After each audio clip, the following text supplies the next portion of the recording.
প্রতি বছরের মতো আমি কিন্তু এবছরও ফুল দিয়ে তৈরি করে নিলাম আবির। ফুলের তৈরি আবির ব্যবহার করা কিন্তু খুবই ভালো। প্রথমেই আমি কিছু গাঁদা ফুল নিয়ে নিলাম, এভাবে ছিঁড়ে নিলাম। ছিঁড়ে নেওয়ার পর এই সবুজ অংশটা কিন্তু আমি বাদ দিয়ে দিচ্ছি।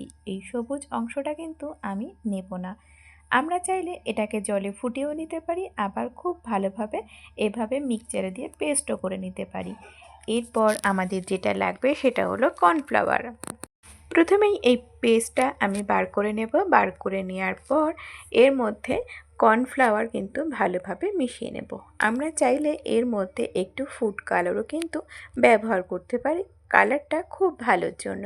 আর সুগন্ধের জন্য আমরা কিন্তু যে কোনো সুগন্ধি ব্যবহার করতে পারি।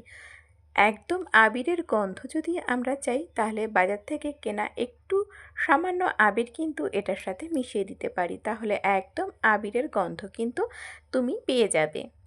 এই দেখো, পেস্টটার মধ্যে কিন্তু আমি এভাবে কর্নফ্লাওয়ার দিয়ে ভালোভাবে মিশিয়ে নিচ্ছি। এই পাত্রের মধ্যে খুব ভালো মেশানো যাচ্ছিল না, তাই আমি বড় পাত্রের মধ্যে কিন্তু ঢেলে নিয়ে মেশাচ্ছি।